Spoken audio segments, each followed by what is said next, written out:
하나님 말씀 고린도전서 15장입니다. 9절 10절.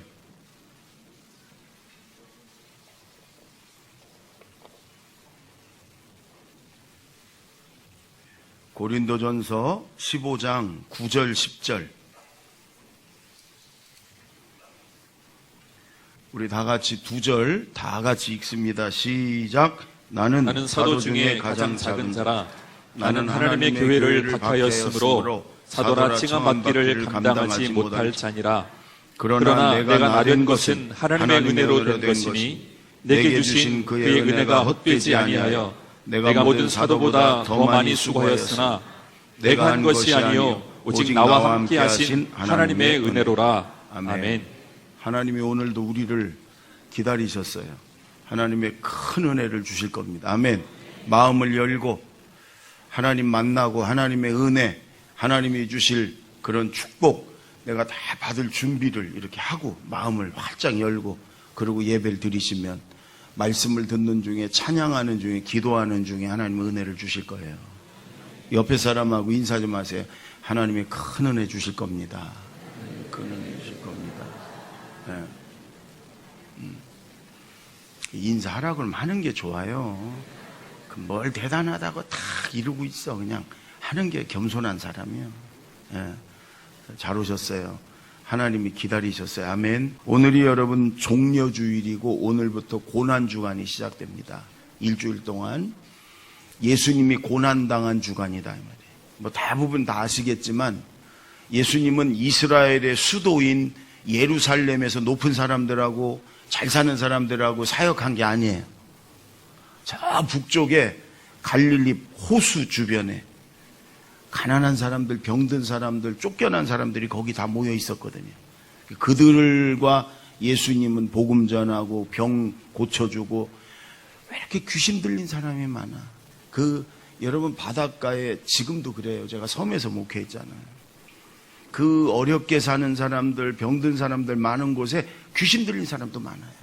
그렇게 예수님은 늘 귀신을 쫓아내주고 이러며 사역하시다가 마지막 이제 십자가에 달려 죽으시고 부활하시고 하늘에 올라가셔야 되니까 마지막 일주일을 앞두고 오늘 제자들과 함께 예루살렘 그 수도로 들어가시는 거예요. 그런데 이날이 이제 이번 주간이 6월절 이스라엘의 최대 명절 주간이에요. 그러면 전 세계에 나가 있는 유대인들이 다 몰려들어요. 그리고 예루살렘에 몇백만 명이 있어 지금.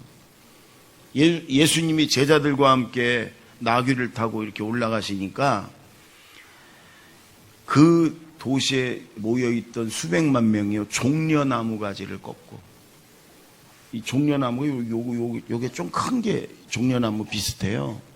요걸 꺾어가지고 예수님을 막 환영하면서 우리 찬양한 대로 호산나 호산나, 이거 우리를 구원하소서 그런 뜻이에요.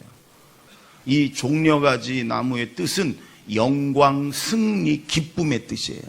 개선 장군들이 다른 나라와 전쟁을 하고 이기고 고국으로 돌아올 때 그 백성들이 저 종려나무 가지를 꺾고 영광, 승리, 기쁨을 환호하면서 부르는 거예요.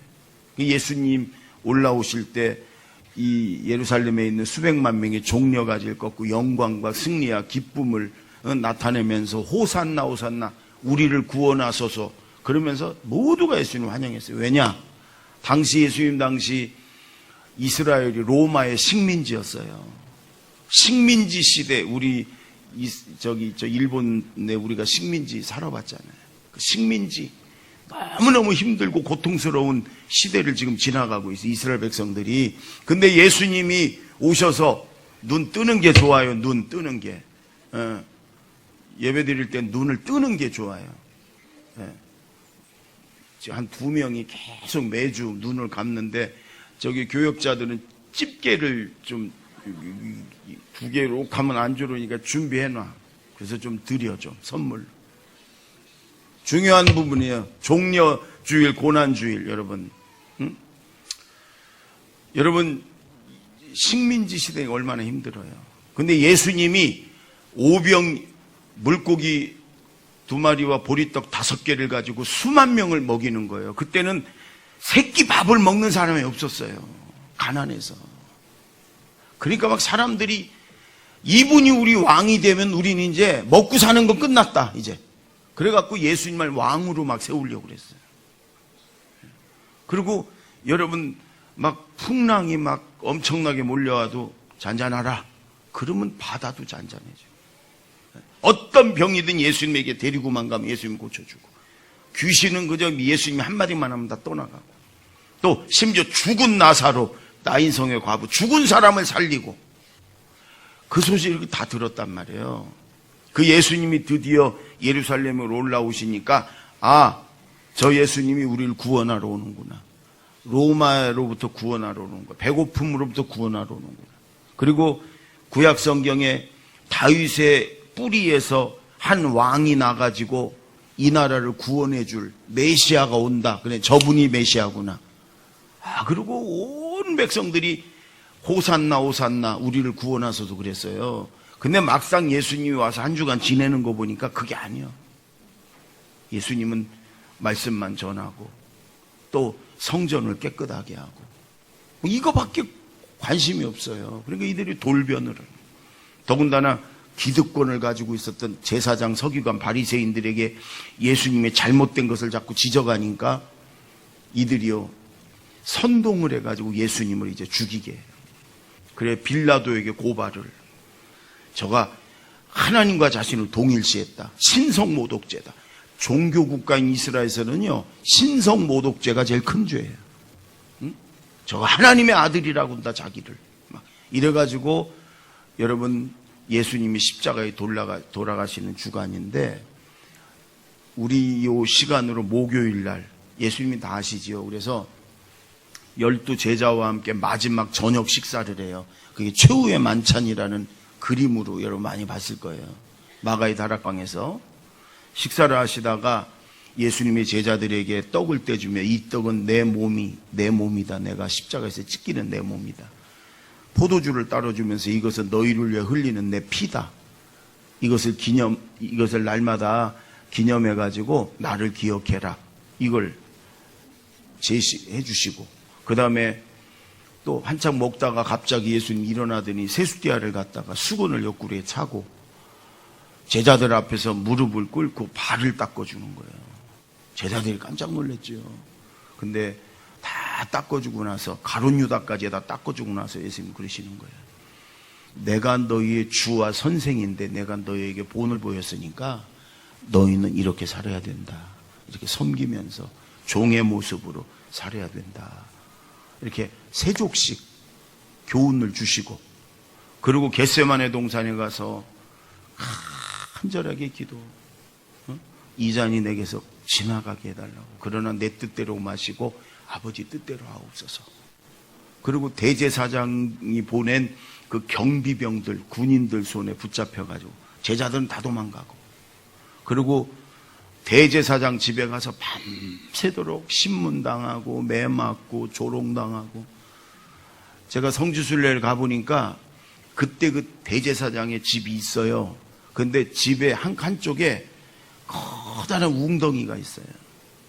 그게 뭐냐니까 감옥이래, 감옥. 집에 있는 감옥.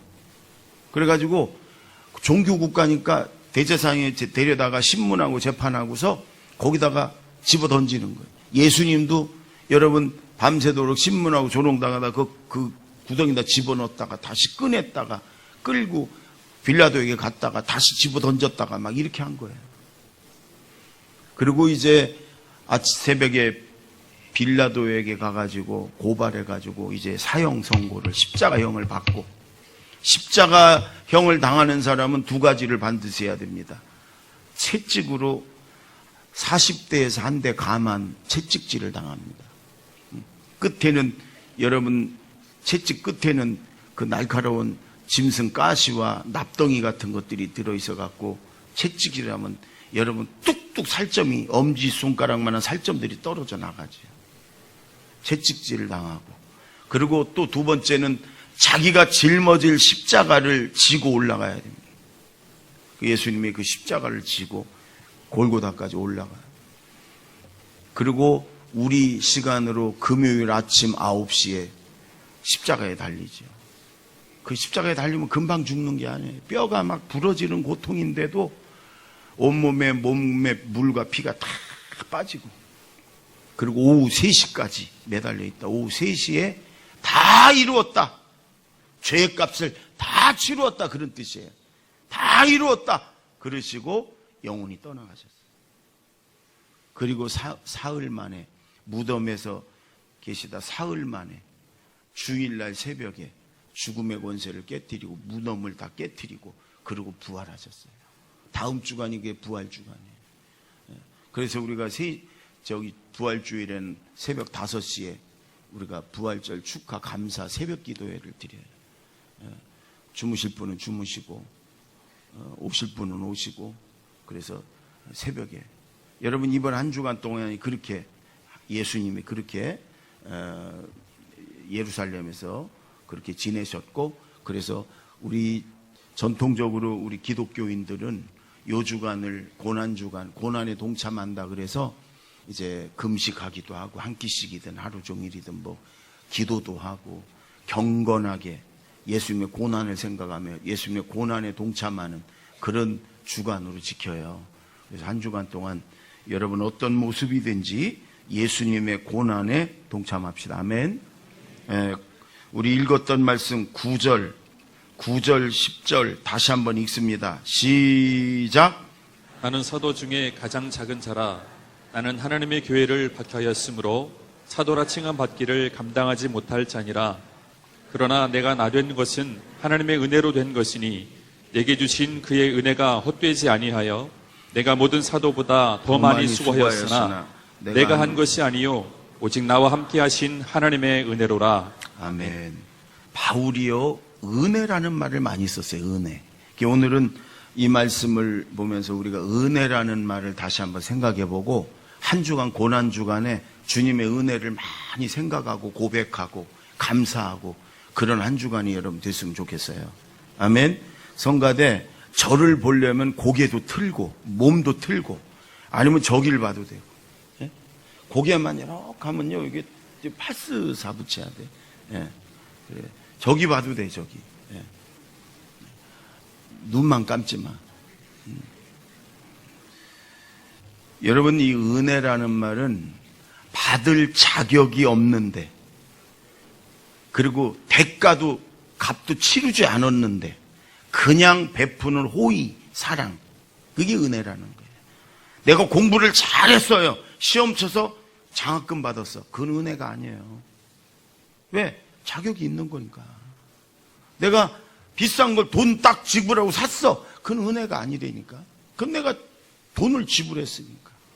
돈도 없고 값도 치를 수도 없고 자격도 없고 공로도 없는데 그냥 베풀어 줬어. 그걸 은혜라고 그러는 거예요. 하나님이 우리에게 주신 모든 것들이 다 그래서 우리가 자격이 있습니까? 값을 치렀습니까? 이걸 은혜라고 그러는 거예요. 그 중에서도 은혜 중에 은혜는 뭐냐? 구원의 은혜다. 구원의 은혜. 아멘. 우리가 죄도 많고 허물도 많고 잘못도 많고 실수도 많고 우리가 그 죄에 대해서 용서받을 자격도 없고 공로도 없고 대가도 치를 수도 없어. 그런데 순전히 예수님이 십자가에서 우리 죄를 다 담당하고 피 흘려 죽으시고 죄값 치름으로 우리가 구원받았어요. 아멘. 지금 바울은 더군다나 이렇게 얘기하는 거예요. 나는 교회를 박해했던 사람, 나는 하나님의 교회와 하나님의 백성들을 박해했던 사람, 나는 예수님을 핍박했던 사람인데 나 같은 죄인 중에 괴수, 죄인을 예수님이 순전히 은혜로 나를 구원하시고 나를 예수님 제자로 삼으시고 하나님 자녀 삼으시고 이렇게 주의 일을 하게 하셨다. 이게 다 하나님의 은혜다. 아멘. 장로교를 시작한 칼빈이나 또 어거스틴이라는 아주 위대한 신학자 그런 사람들이 이런 얘기를 했어요. 이런 구원의 은혜를 불가항력적인 은혜다. 어려운 말을 쓰니까 또 눈을 감네. 신학적으로 굉장히 중요한 말이에요. 불가항력적인 은혜. 우리가 거부할 수도 없고 우리가 안 받을 수도 없는 하나님의 일방적으로 우리에게 베푸신 은혜. 그게 여러분 불가항력적인 구원의 은혜다. 하나님이요 불가항력적으로 우리에게 일방적으로 우리에게 구원의 은혜를 베풀어 주셔서 우리가 죄 용서받고 하나님 자녀가 된 줄로 믿습니다. 아멘. 저는 이번 주간이 우리가 특별 새벽 부흥회잖아요. 한 주간 더 있지만 이 특별 새벽 부흥회 때는 굉장히 예민해요. 신경적으로 예민해요. 그래서 잠자다가 꼭 몇 번씩 깨요. 그러면 깨가지고 찬송도 하고 비몽사몽간에 이렇게 기도도 하고 그러다 또 잠 오면 자고 잠 안 오면 그냥 새벽까지 있다 오고 이러기도 하거든요. 근데 이번 새벽에 이번 한 주간 깨가지고 몇 번씩 깼어요. 그러면 너무너무 하나님 은혜가 감사한 거예요. 그냥 계속 하나님 감사합니다. 감사합니다. 한 주간 동안 새벽마다 그랬네요. 우리 교회가 여기까지 이렇게 온 게 여러분 23년 됐어요. 이제 3월 지나면 24년째 시작이 돼가. 근데 별의별 일이 다 있었지요. 그러나 하나님이 여기까지. 우리 교회 정말 좋은 교회, 건강한 교회. 우리 장로님들, 우리 목자들, 우리 교사들, 우리 청년 셀장들, 또 우리 성도님들, 젊은이들, 성가대 빠지면 또 서운하다고. 성가대 정말 하나님이요. 여러분은 아는지 모르는지 모르지만 대전의 제자들 교회, 그럼 대전에 있는 교회 성도들, 목사님들은 뭐 다 건강한 교회, 부흥하는 교회 이렇게 얘기를 해요. 대전 외 지역에서도 다 마찬가지예요. 여러분 어디 가서 어디 교회 다니냐, 여러분 대전 제자들 교회 다닙니다. 그러면 아마 알아보는 분들이 더 많을 거예요. 정말 좋은 교회, 건강한 교회. 이렇게. 우리가 4년 전에 분리개척해준 남부 제자들 교회 지지난주인가 거기서 4주년 됐는데 건물을 14억 주고 사가지고 이제 예배를 드렸잖아요. 저보고 설교해 달래서 갔어요. 감독님, 전 감독님들하고 쭉 있는데 강 목사님한테 한 명이 물어봐. 감독님이 몇 명 모이냐? 그렇게 4년 만에 몇 명 모이냐? 그랬더니 이번 주에 어른 120명, 아이들 60명, 그래서 180명이 예배 드렸습니다. 그러니까 거기 왔던 목사님들, 선배 목사님, 감독님들이 깜짝 놀래요. 기적이다, 기적. 지금 교회들이 부흥이 안 되는데, 개척교회는 더군다나 안 되는데, 개척한 지 4년 만에 건물 산 것도 기가 막힌데, 어떻게 180명이 예배를 드리는 교회가 됐냐. 깜짝 놀래요. 그러면서 저 뒤를 이어 축사했던 감독님이 그러는 거예요. 이것이 웨슬리 목사님이 세우고자 했던 감리교회다. 이것이 교회가 교회를 세워가지고 부흥시키고 건강한 좋은 교회를 계속 해나가는, 이것이 주님이 세우고자 했던 교회다. 이것이 교회다. 그러면서 막 감격을 하고 그래요. 왔던 목사님들, 거기 성도님들, 장로님들이 전부 다 막 감동하고 한껏 박수 쳐주고 그래요. 여러분 다른 교회도 마찬가지예요. 다른 교회들도 우리가 분리개척해주고 파송했던 교회들이 다 지금 새로워지고 건강하고 부흥하고 그래요. 이게 하나님의 은혜. 아멘. 하나님의 은혜. 저는 우리 자녀들이나 우리 가정, 우리 부모 형제들 다 여러분 하나님의 은혜로 여기까지 와서 너무너무 감사해요. 저 개인도 마찬가지고 하나님의, 생각해보면 되돌아보면 다 하나님의 은혜예요. 저만이 아니라 바울만이 아니라 우리 모두가 같은 마음일 거예요. 그렇죠? 모두가 다 하나님의 은혜입니다. 하나님 감사합니다. 아멘. 한 주간 동안 이 하나님의 은혜를 감사하며 고백하며 사십시오. 아멘. 두 번째 우리 10절만 한번 읽어볼까요? 10절 다 같이 시작. 그러나 내가 나 된 것은 하나님의 은혜로 된 것이니 내게 주신 그의 은혜가 헛되지 아니하여 내가 모든 사도보다 더 많이 수고하였으나 내가 한 것이 아니요 오직 나와 함께 하신 하나님의 은혜로라. 바울 사도가 이래요. 두 번째, 내가 나 된 것. 그 무슨 얘기냐? 태어나서부터 지금 여기까지 내가 나 된 것. 이게 다 하나님의 은혜다. 내가 박해자였고 하나님 핍박했던 사람인데 하나님이, 예수님이 나를 만나주셨고 나를 구원해서 지금은 사도가 돼. 예수님의 제자 사도가 돼가지고 열심히, 여러분이 고린도 전서를 쓸 때 정도면 바울의 최전성기라고 할 수 있어요. 여기저기 다니면서 전도여행 다니면서 교회 세우고 복음 전하고 막 이럴 때예요. 내가 나댄 것, 여기까지 온 것 다 하나님의 은혜다. 다 모두가 다 하나님의 은혜다. 여러분, 우리 모두가 다 마찬가지지요. 여기까지 여러분 오는 동안 여러분 다 하나님의 은혜지. 그렇죠? 다 하나님의 은혜예요. 수많은 죄와 허물이 있음에도 불구하고 주님이 부르셨고 만나주셨고, 그리고 여러분 예수 믿게 하셨고, 그리고 여기까지 하나님이 언제나 지켜주셨고 인도하셨고, 기도에서 응답 주셨고 은혜 주셨고, 때로는 기적으로 나를 건져주시고 인도하시고, 여기까지 나의 나된 것 다 하나님의 은혜다. 아멘. 그 은혜를 감사하며 하나님 앞에 고백하며 늘 찬송하며 사시기를 바랍니다. 아멘. 은혜를 기억하고 아는 사람이 됐으면 좋겠어요. 그리고 저는 은혜라는 말이 참 좋아요. 은혜. 딸을 하나 더 낳으면 이름을 은혜라고 지어요. 은혜라는 말이 참 좋아요. 제가 몇 년 전에 이 말씀을 한번 드렸어요. 제가 초등학교, 중고등부, 청년부를 파남동에 있는 장로교회에서 신앙생활을 했어요. 모교회는 인동에 있는 성결교회, 어머님이 권사님이라 이사가 갖고 포도밭 하느라고, 지금은 감리교 목사를 하고요. 근데 그 어린 시절 그 교회가 바로 옆에 있어갖고 꿈이 많아요. 제가 중학교 1학년 때, 평생 아마 안 잊어버릴 거예요. 우리 중고등부가 굉장히 많았는데 중고등부에서 찬송 경연대회를 했어요. 그때는 성경퀴즈대회, 찬양경연대회를 교회 어린이부, 청소년부에서 많이 했어요. 상도 많이 주고. 찬송 경연대회라는데 중학교 1학년 때, 그때 우리는 중고등부 머리 빡빡 깎고 있었죠. 저는 머리 빡빡 깎고 중학교 1학년이니까 제일 앞에 앉아 있었죠. 근데 그때 우리 선배, 형, 누나들이 이 성악을 하는 사람들이 꽤 많았어요. 그리고 음대를 가려고 준비하는 사람들이. 그러니까 그들 무대를 만들어주기 위해서 이제 찬송 경연대회를 하는 거예요.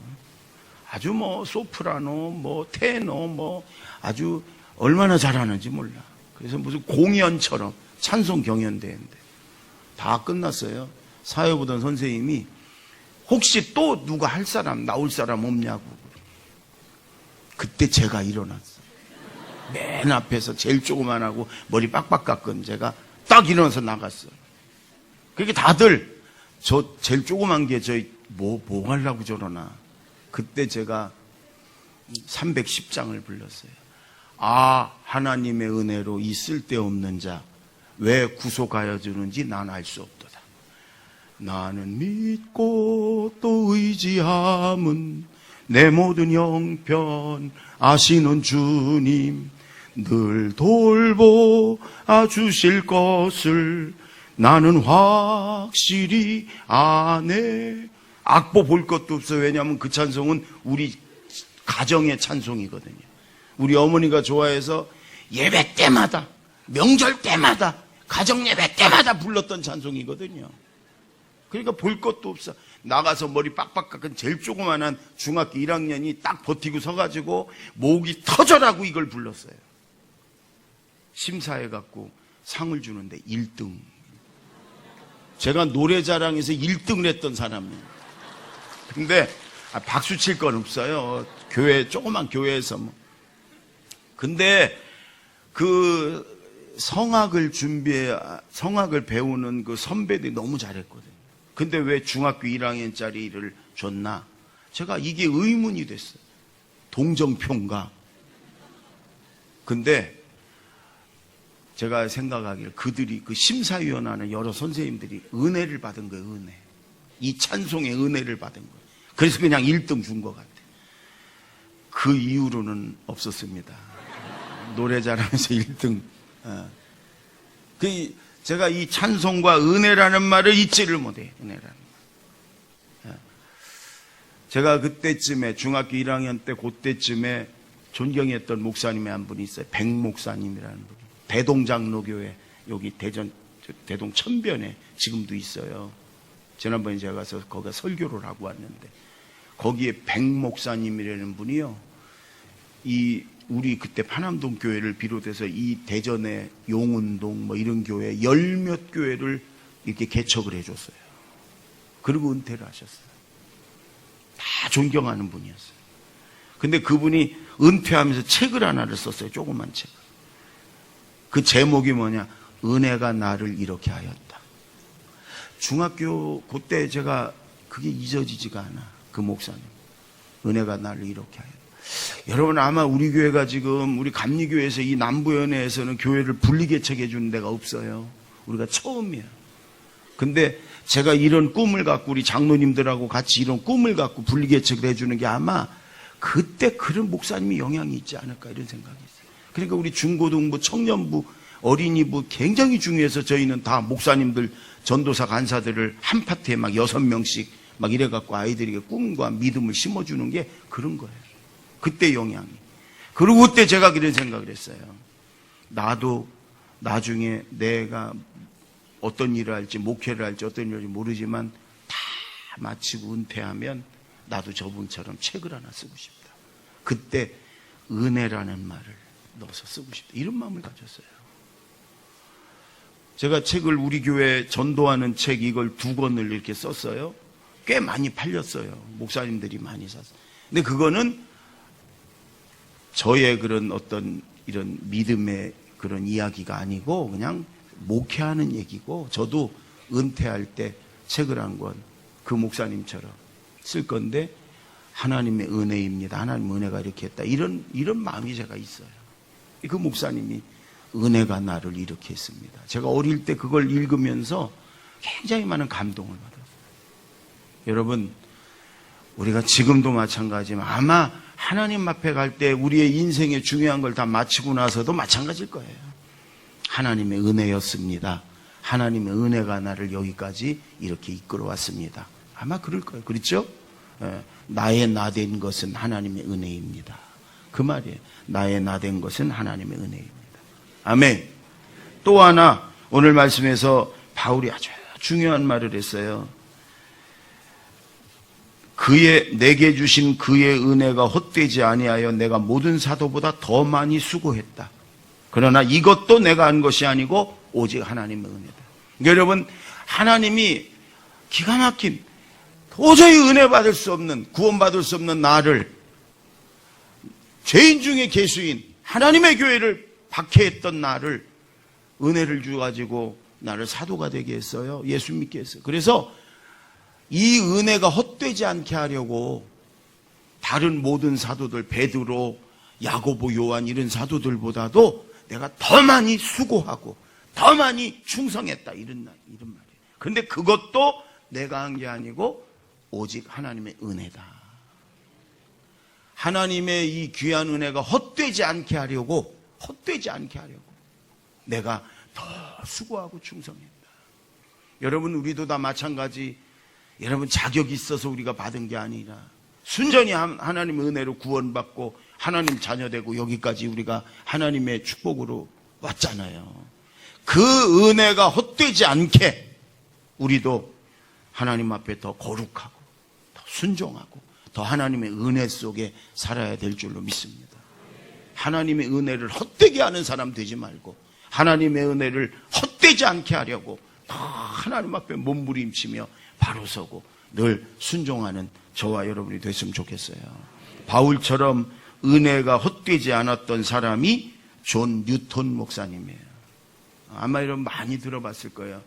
나 같은 죄인 살리신 찬송가 305장 어메이징 그레이스. 그래서 아주 제가 보니까 흑인들이 너무너무 좋아하더라고요. 흑인들이 무슨 애국가처럼 부르더라고요.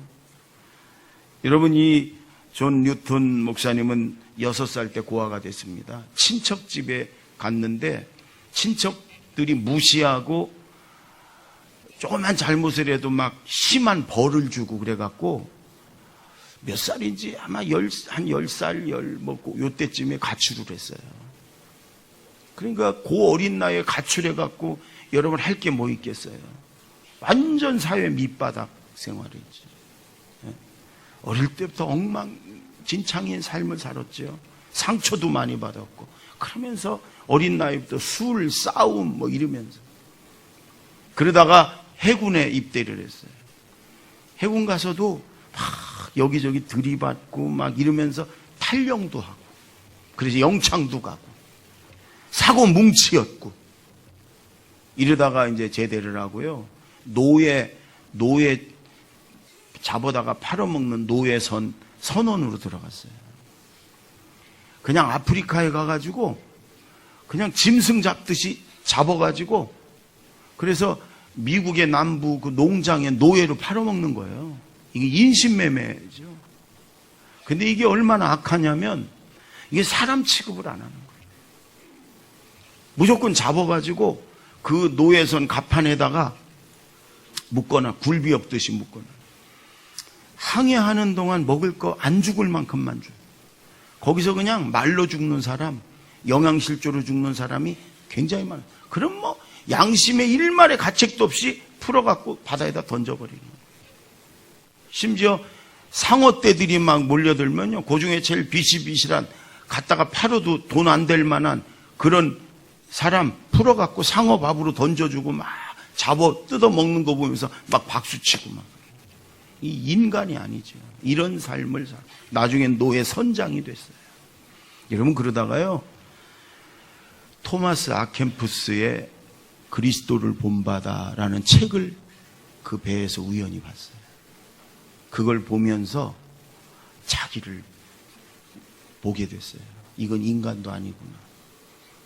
이건 완전히 미친, 이건 이럴 수가 없구나. 자기를 들여다보니까, 자기를 바라보니까요, 너무 수치스러워서 살 수가 없어. 이런 인간이 어떻게 인간이라고 하시니. 그래서 자살을 기도했어요. 어머니와 아내에게 발견돼가지고 살아났어요. 그때쯤 누군가의 전도로 예수를 믿게 됐어요. 교회를 다니게 됐어요. 얼마나 울었나 몰라요. 수많은 날들을 울면서 회개하고,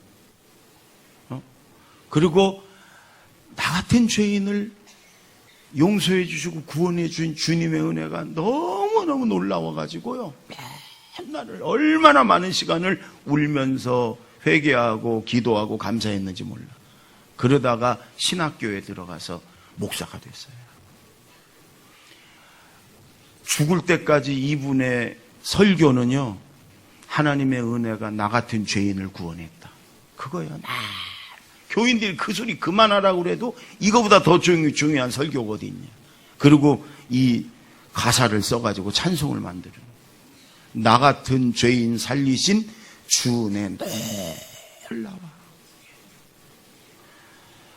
82살에 82살에 천국에 가면서 유언을 남겼는데, 유언이 굉장히 유명한 유언이죠. 이런 유언이에요. 내가 천국에 가면 3번 놀랄 거다. 3번. 첫째, 저 사람 틀림없이 믿음이 좋으니까 천국에 가 있을 거야. 그랬는데 가보니까 없더랴.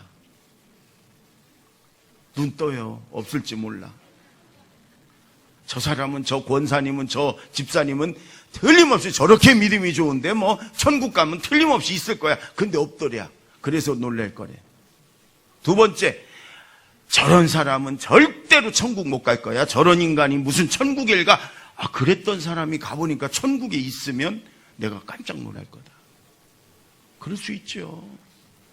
근데 세 번째, 진짜로 내가 가장 깜짝 놀랄 일은 뭐냐?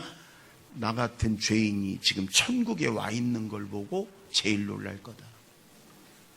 죄인 중에도 노예선장, 사람 목숨을 파리 목숨처럼 여겼던 나 같은 죄인까지도 용서해 주시고 구원해 주신 내가 여기 천국에 있는 걸 보고 진짜로 내가 가장 놀랄 거다, 이러고 천국에 가셨어요.